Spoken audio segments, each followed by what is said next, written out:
अच्छा ये क्या है? स्क्वायर है। अच्छा एक बात बताइए, स्क्वायर का तो चारों भुजा आपस में क्या होता है? बराबर होता है। इसका चारों साइड क्या होता है? इक्वल होता है। तो अगर हम इसके एक साइड को x मान लें तो दूसरा क्या हो जाएगा? x हो जाएगा, तीसरा भी x, चौथा भी x। अच्छा ये स्क्वायर है तो इसका कुछ एरिया होगा कि नहीं? कुछ ना कुछ तो एरिया होगा, तो हम मानते हैं। अच्छा इसका एरिया बराबर क्या होगा?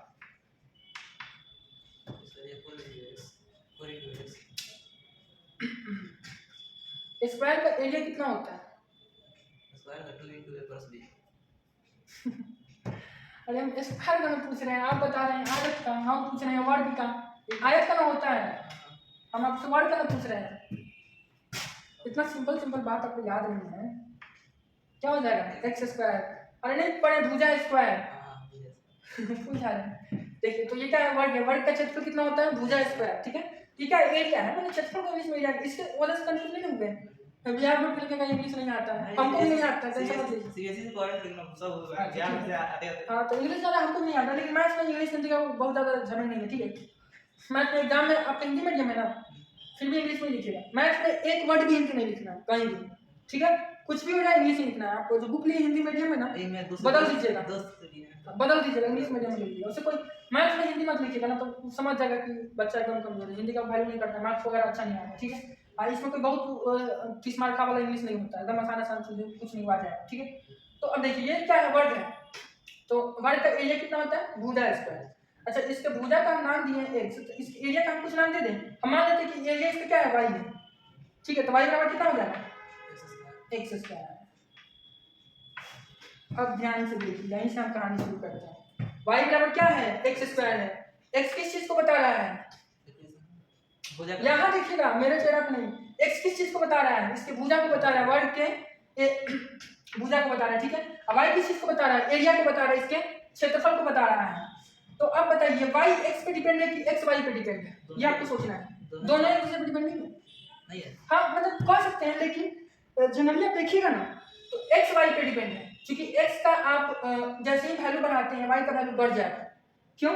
क्योंकि अगर इसका भुजा मान लीजिए इतना बड़ा है, अब इसके भुजा को हम थोड़ा और बड़ा कर देते हैं, इसका एरिया बढ़ जाएगा, बढ़ जाएगा ना। तो x में अगर हम चेंज करेंगे तो y में भी चेंज हो जाएगा।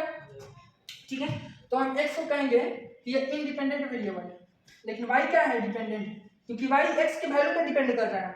ठीक है, अब x तो किसी पे भी डिपेंड नहीं कर रहा है, x को तो हम अपनी मर्जी से बढ़ा रहे हैं, x थोड़ी किसी पे डिपेंड कर रहा है। x तो हम कह दी कि अभी बढ़ा रहे हैं तो ठीक है बढ़ गया, लेकिन x को बढ़ाएंगे तो y का बढ़ना निश्चित है।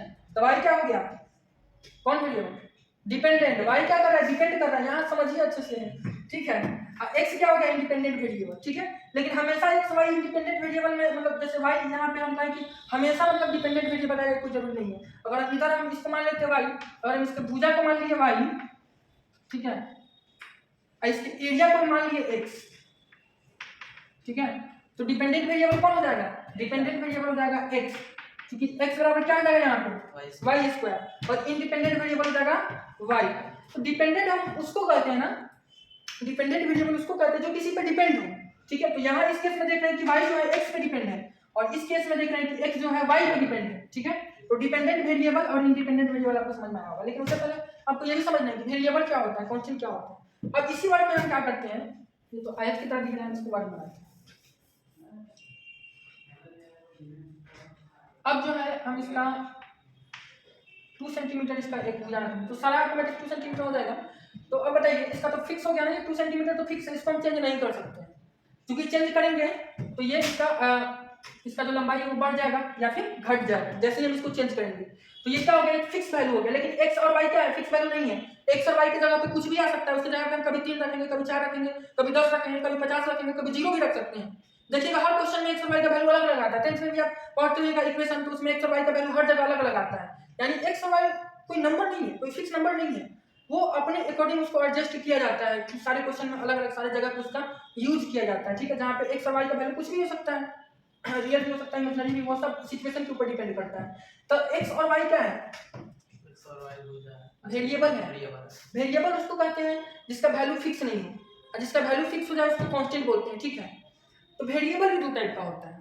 सबसे पहले तो आप समझिए वेरिएबल, वेरिएबल क्या होता है? जिसका वैल्यू फिक्स नहीं, हमको मालूम नहीं हो क्या है। हाँ देख रहे हैं x है, लेकिन x से ज्यादा पे क्या है हमको नहीं मालूम, x की जगह पे कुछ भी हो सकता है, जैसे फॉर्मूला वगैरह आता है जनरली तो a प्लस बी का होल स्क्वायर, ठीक है। तो a और b जो है इसका वैल्यू मालूम हमको थोड़ी है, a और b की जगह पे कुछ भी रखेंगे 1 2 3 4 5 ऐसे कुछ भी रखेंगे, तो इसको जनरली वेरिएबल माना जाता है। तो वेरिएबल जनरली आप कैलकुलस वगैरह मैथ्स वगैरह में देखिएगा तो x y आपको मिलेगा, ठीक है। जनरली x y आपको वेरिएबल देखने को मिलेगा जिसमें y डिपेंडेंट वेरिएबल हमेशा आपको मिलेगा और x इंडिपेंडेंट वेरिएबल मिलेगा, माने हमेशा जनरली यही मिलेगा। लेकिन ये बात 100% सही नहीं है, हो सकता है कि x भी डिपेंडेंट हो और y x डिपेंडेंट हो और y इंडिपेंडेंट हो, ऐसा हो सकता है, लेकिन जनरली यही आता है क्वेश्चन में। आपको इसी तरीके से दिया रहेगा, जैसे क्वेश्चन में आपको ऐसे ही दिया रहेगा y = x² + 2x + 1, तो इसमें क्या हो गया, y किस पे डिपेंड हो गया, x पे डिपेंड हो गया, तो y क्या है, डिपेंडेंट वेरिएबल हो गया। तो जनरली जो भी आपको मिलेगा ना उसमें y ही डिपेंडेंट वेरिएबल होगा। तो आप ऐसे समझने के लिए मन में अंदर ही अंदर मान सकते हैं कि y क्या है, डिपेंडेंट वेरिएबल है और x इंडिपेंडेंट वेरिएबल है, ठीक है। लेकिन ये अलग भी हो सकता है, लेकिन ऐसा जनरली नहीं होता है, ठीक है। बुक वगैरह में भी यही चीज फॉलो करता है, y = x², जो भी है x का फंक्शन ले जाता है। अब ये जो x का ये वैल्यू आता है इसी को हम लोग fx भी बोल देते हैं। अब fx क्या होता है ये भी समझ लीजिए। fx का मतलब ये जो है ना पूरा ये x का फंक्शन है, इसमें y नहीं है कहीं। x का फंक्शन बोलने का मतलब हुआ कि x का हम जोड़ घटाव गुना भाग कुछ भी लिखे, x में लिखे बस, उसमें y नहीं आना चाहिए, z नहीं आना चाहिए, मतलब x का ही केवल फंक्शन हो, ठीक है। और उसके अलावा कांस्टेंट भी हो सकता है, कांस्टेंट आप समझ रहे हैं, 2 4 5 10 12 ये सब जितना भी है वो सारा कांस्टेंट है, वो सब फिक्स है, ठीक है। तो ये जो fx होता है, fx का मतलब है कि जो भी हम कुछ भी लिख रहे हैं वो x में लिख रहे हैं, ठीक है। x का जोड़ घटाव करके लिख रहे हैं, जैसे 3x² + 2, तो ये x का फंक्शन हुआ। अगर इसी में 3x² + y लिखते तो क्या ये x का फंक्शन होगा, नहीं, कि किसका फंक्शन है, तो x y दोनों का फंक्शन, इसको ऐसे लिखते हैं x y, ठीक है। तो ये x और y दोनों का फंक्शन है, तो कहीं पे कोई भी अगर इक्वेशन लिखा हुआ है कोई भी चीज तो उसको आप बता सकते हैं वो किसका फंक्शन है। कांस्टेंट को किसी का फंक्शन नहीं होता, कांस्टेंट किसी के साथ भी लगा सकता है, जैसे यहाँ 2x के साथ लगा हुआ है कोई दिक्कत नहीं है, अगर हम y² + 4 लिख देते हैं तो ये किसका फंक्शन हो जाएगा, x के बगल में क्या लिखे, y² + 4 है। हाँ तो ये किसका फंक्शन है, x का, इसमें x है, y का है।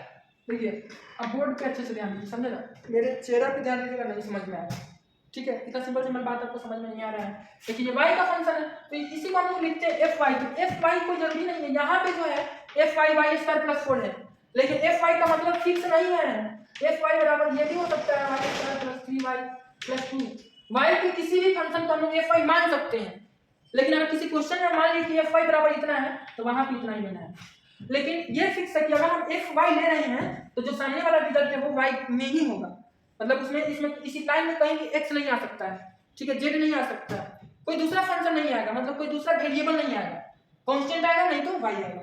फंक्शन क्या होता है समझ में आया, फंक्शन का यूज हर जगह पड़ेगा, हर चैप्टर में नहीं, ज्यादा आपको पड़ेगा सेट 3 में, इसका नाम है रिलेशन एंड फंक्शन, नाम है ना, तो वही इसी को बोलते हैं फंक्शन, f फॉर फंक्शन, ये y का फंक्शन है। वैसे यहाँ पे इसका बहुत ज्यादा यूज नहीं आएगा, थोड़ा बहुत आएगा, तो हम थोड़ा बहुत आपको समझा दिए, इतना से आप पकड़ लीजिएगा, बाकी इसका डिटेल में स्टडी हम लोग करेंगे चैप्टर नंबर 1 में, उसमें आपको अच्छे से बताएंगे कि फंक्शन का एक्चुअल में मतलब क्या होता है। यहाँ आपको समझना है कि अगर y में इक्वेशन लिखा हुआ है तो y का फंक्शन, x में लिखा हुआ है तो x का फंक्शन, ठीक है।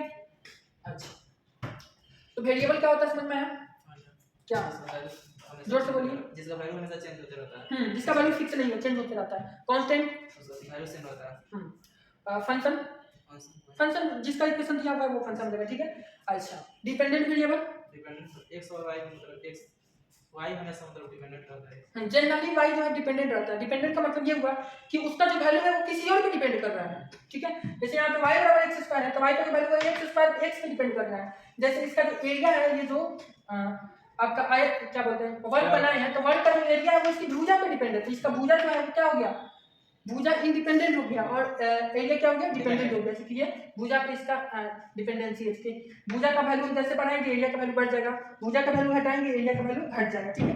तो डिपेंडेंट वेरिएबल इंडिपेंडेंट समझ में आ गया।